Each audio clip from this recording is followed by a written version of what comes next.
CISA describes what counts as critical infrastructure during a pandemic and offers some advice on how to organize work during the emergency. Iran runs a disinformation campaign, apparently mostly for the benefit of a domestic audience, alleging that COVID-19 is a U.S. biowar operation. Intelligence services, criminals, vandals, and gossips all flack coronavirus hooey in cyberspace. Fancy Bear is back. And what would provoke good behavior among thieves? I'll give you a little hint. It is not altruism.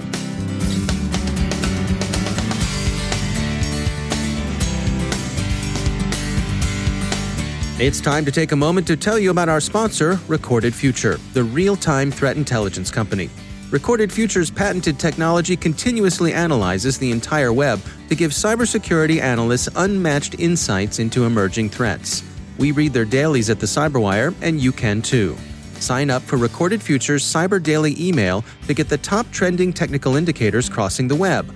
Cyber news, targeted industries, threat actors, exploited vulnerabilities, malware, suspicious IP addresses, much more. Subscribe today and stay ahead of the cyber attacks. They watch the web so you have time to think and make the best decisions possible for your enterprise's security. Subscribe today and stay ahead of cyber attacks. Go to recordedfuture.com/cyberwire to subscribe for free threat intelligence updates from Recorded Future.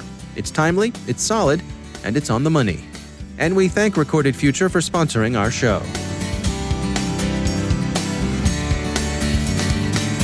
Funding for this CyberWire podcast is made possible in part by McAfee, security built natively in the cloud for the cloud. To protect the latest like containers, to empower your changemakers like developers, and to enable business accelerators like your teams.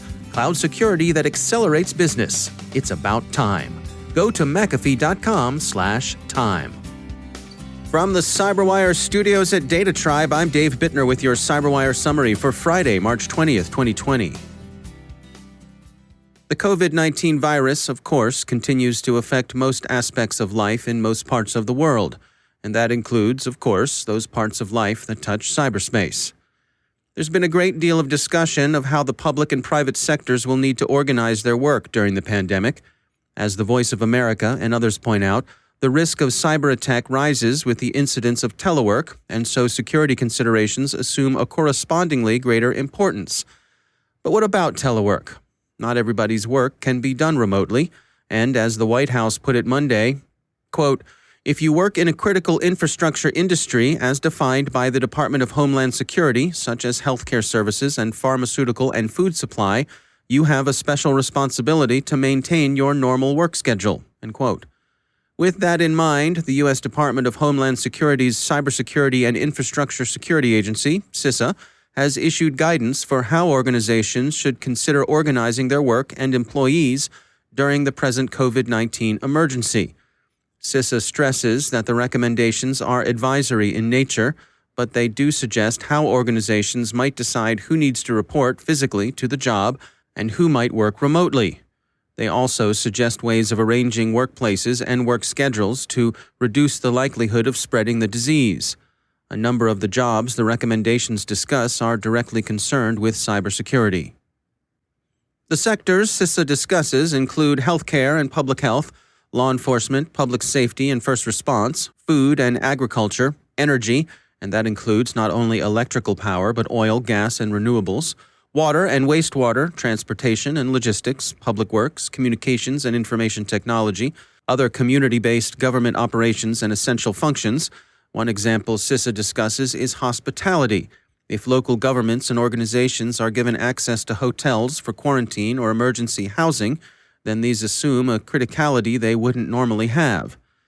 Critical manufacturing, that is, manufacturing that supports the other critical sectors, hazardous materials, financial services, the chemical industry, and finally, the defense industrial base. CISA encourages some specific measures, including letting people work remotely wherever possible, but the document is careful to emphasize that there's an important element of decentralization in any effective response.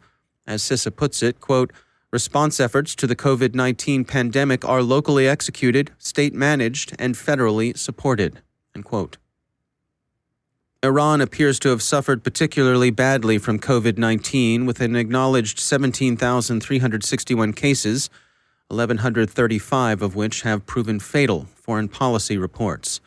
The Islamic Revolutionary Guard Corps has mounted a domestic influence campaign to place responsibility for the pandemic on its two usual suspects, the U.S. and Israel, the Great Satan and the Lesser Satan. The virus originated, the Disinformation says, as a U.S. biowar program that Zionists have moved to the U.S. to use in a campaign of biological terror against Iran.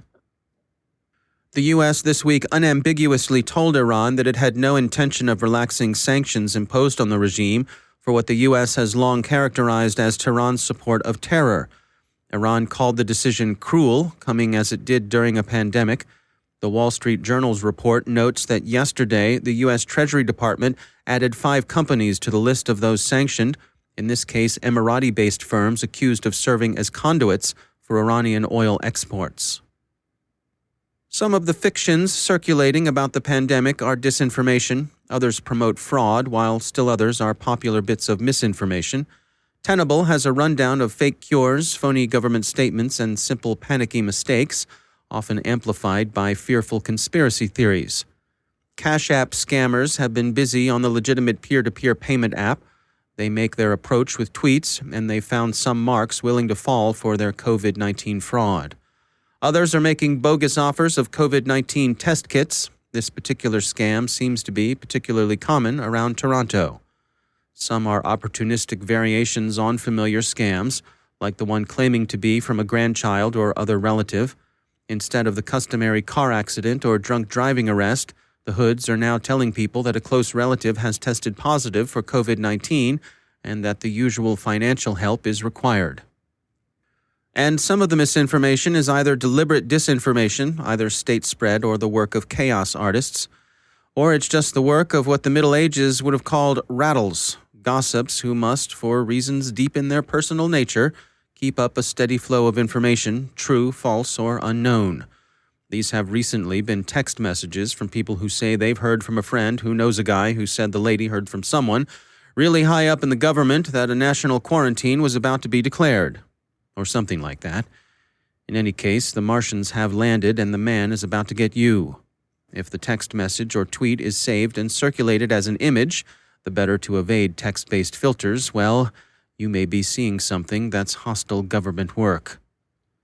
But don't underestimate the ability of your friends, connections, co-workers, and that guy down the street who seems nice enough and kind of keeps to himself to come up with stuff like this. As is so often the case, we have met the enemy, and he is us. Some of the misinformation, of course, is the work of organized crime.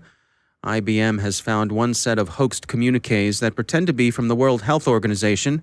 They're vectors for Hawkeye malware.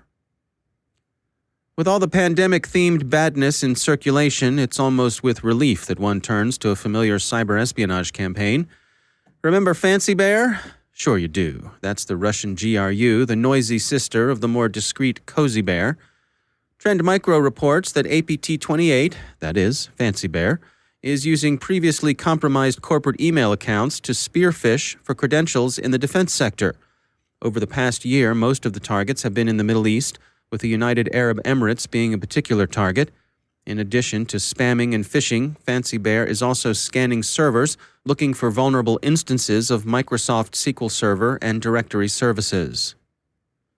And finally, what is one to make of the cyber gangs who've said that they won't target hospitals or other healthcare providers during the pandemic? If you believe them, the crooks who run the Doppelpaymer and Maze ransomware operations, that's what they've said they'll do. We don't entirely believe them. Although Bleeping Computer, which is in email contact with the ransomware impresarios, does share convincing-sounding avowals. But if we do see a wave of relatively good behavior, we think Forbes probably has the best explanation. It's not out of honor or sympathy, but rather out of self-preservation. The hoods think that during the pandemic, the cops will come down on them like the proverbial ton of bricks if ransomware gets into hospital systems.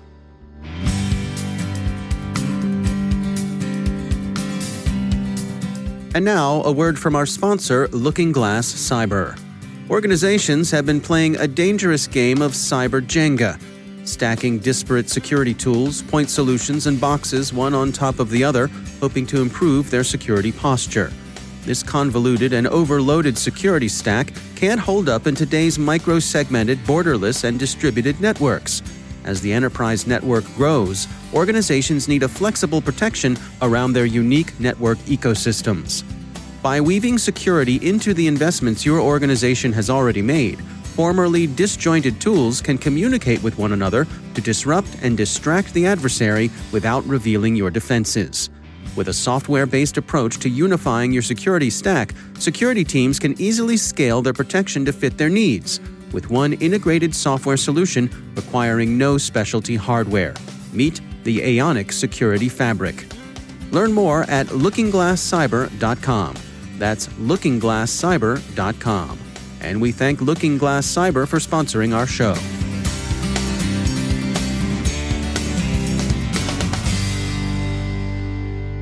My guest today is Thomas Quinn. He's Chief Information Security Officer at T Rowe Price, a global investment management firm headquartered in Baltimore.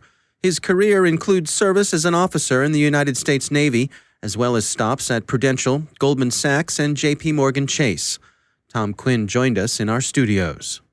I think financial services, is just a terrific industry to be in. It really, to me, the purpose of those firms are to enable people's dreams. So without money, without financing, without the capital markets, sometimes that becomes problematic to enable people to achieve them. Where I am now in a retirement-focused company, it's other kind of dreams. It's what you do when you finish those great ideas and those companies. How much collaboration goes on between you and your colleagues who are in other financial services organizations? Is there a lot of information being shared? There's quite a bit of information being shared, and thankfully it is. Bad actors share regularly and robustly. And for defenders, and I'll talk about financial services in particular, it's a daily sharing of information. And I think thankfully there are organized sharing mechanisms in place that makes it easier to do so. People are used to sharing in those organizations, but bilateral and other kind of sharing is important too. Because I do find that, I think the phrase is politics is, all politics is local. Right. It's helpful to know your colleagues in and around the area that you're in. I regularly meet with my peers in the Baltimore region. There's a variety of large firms, not all financial services, but and they all have similar problems. And I think being able to know who those people are, building that trust, building the bridge allows for robust communication as well. Does that even extend down to, for example, community banks who could benefit from the knowledge and resources of a larger institution like your own?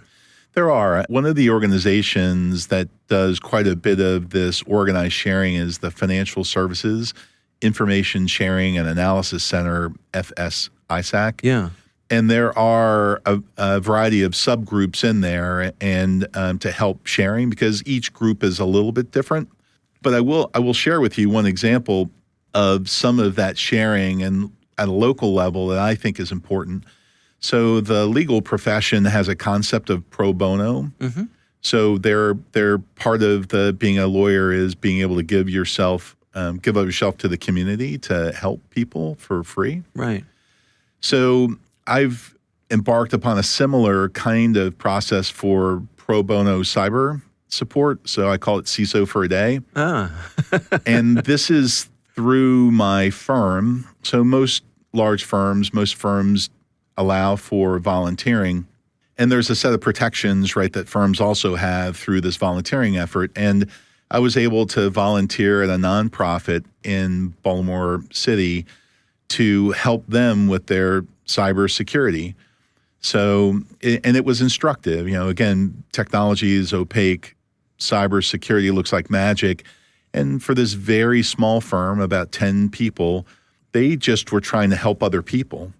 And it seemed challenging, at the very least, to figure out what to do to protect themselves.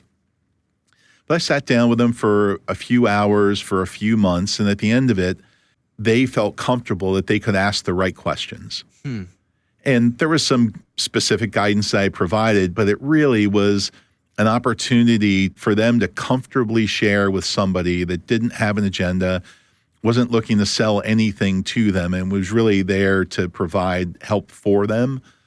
And it was a great experience. And certainly I've encouraged some of my peers to do similar kinds of things because everyone can use a little bit of help. Yeah. Are there any specific insights that you think you have that you'd want to share with folks who are in other parts of the cybersecurity world? Anything from the view that you have from the financial side of things, the tools you have available to you, those resources? Are there any specific areas that you think aren't getting the attention they deserve? So that really is a great question. We continue to see that third-party risk is a concern, is a real threat. One of the things I find is the more outsourcing that one does to achieve the goals that you need, and I think many of us do out of necessity. You can't be perfect at everything. Doing proper due diligence is important, and I think understanding what those risks are and having a strategy to mitigate any risk that you may have with a third party, I really think it's key. It's much more than just having a contract in place. It's much more than just saving money. And we see regularly where some firms that are doing these outsourced practices are being targeted, whether it's for malware and ransomware or for infiltration. And I think for certainly my peers, just another reminder that something that appears to be trusted and maybe even innocuous may actually be an entry point to attacking your firm. In the time that you have been serving as a CISO, how have you seen that role change? I've heard many people say that there's been an elevation of that role, and the things that are required of people in that role have evolved over the years. It has. Gary McGraw, another security luminary, has a great paper on the 4 tribes of the CISO, I think, and it's well worth reading. I think early day heads of security were really focused on running security products like intrusion detection systems and firewalls. Mm-hmm. And it really was a technology-oriented role. That started to expand when the internet started connecting more and more things together. You started seeing the CISO go up the stack. Right. You'll find that there are CISOs that are much more focused on risk and compliance. That skill set is critically important as well, but it's only part of it. And then I think you'll find CISOs that are focused on program project management, another critical skill and capability, but you'll see a whole tribe of folks that do that.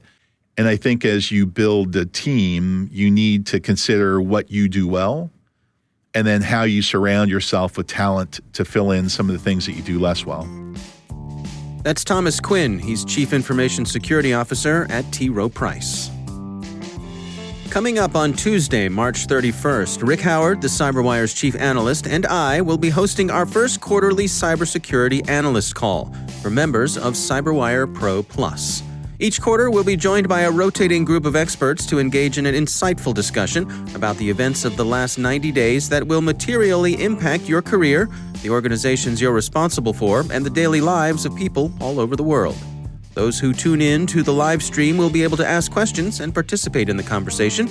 To learn more, you can visit thecyberwire.com/analyst call. That's thecyberwire.com/analyst call. We hope to see you there.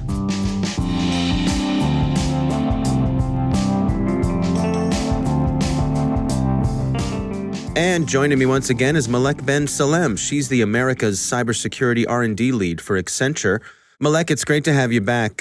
We wanted to talk today about mobile tracking and privacy and some things that have been on your mind when it comes to that. What can you share with us today? Yeah, so Dave, when you download an app, the permission requests and privacy policy are usually the only warnings you get about the data that it's collecting. Usually you just have to take the app's word that it's grabbing only the data you've agreed to give it. Well, it turns out that some security researchers have taken a deeper look at those apps, and they've identified more than 1,000 apps that have been found to take data even after you've denied them permissions. It's interesting that some of the more widespread apps and more well-known ones like AccuWeather are collecting data that is more than what you've agreed to and is more than just your location. How does this work? I mean, it's a matter of, I don't know, the feature creep equivalent of data collection? Exactly, yeah. The privacy policy does not necessarily reflect the actions taken by that app. All we have as users is trusting that that privacy policy, but if it's not doing what it's telling us it's doing, then we don't have control over it. Even, simple apps like those apps trying to block spam calls have been found to share phone data with analytics firms. So the question is, what can we do as users? Obviously, the best thing is not to download those apps in the first place. But once we've downloaded them, we don't have much we can do. Well, obviously, we can download some tools to look at the traffic that those apps are, or the data that those apps are sharing. But that's not that's not something that every person can do. So there are tools like Charles Proxy that are available to download and intercept the network traffic from your device. But learning how to use them is more complex. Sure, and that's not probably not something that the average user is going to be able to do. I've noticed that some folks like Apple, for example, have tried to be a little proactive about this, letting their users know when an app is requesting their location data, for example. Correct, yeah. So with location data, it's easier, but the thing is, even if your location data is not shared, what has been found is that just by the analytics firms who are collecting this data from the various apps can reconstruct your behavior just by getting snippets from each app. So you may share your location data just with one app, and you share some other type of data with another app, and yet another type of data with another app. The analytics firm can take all of those bits and pieces of your data and reconstruct your entire behavior. So the concern is not just the app that you're sharing the data with, right? But it's all of these research analytics firms that are trying to understand how you behave and reconstruct your behavior. So what's a person to do here? Any suggestions? Well, I think we definitely need some watchdog groups to monitor what these apps are actually doing. There is a startup called App Census that's trying to analyze all of these apps and perhaps create another app that watches what's happening or what's being shared on your mobile device. I don't think that app is available now, but that's something to be on the lookout for if you want to understand more what's being shared. Or for the more, networking savvy people, I mentioned this Charles Proxy tool that can be used to intercept network traffic and to analyze it and to understand better what's happening under the hood. Yeah. All right. Well, it's good information. Malek Ben Salem, thanks for joining us. Thank you, Dave.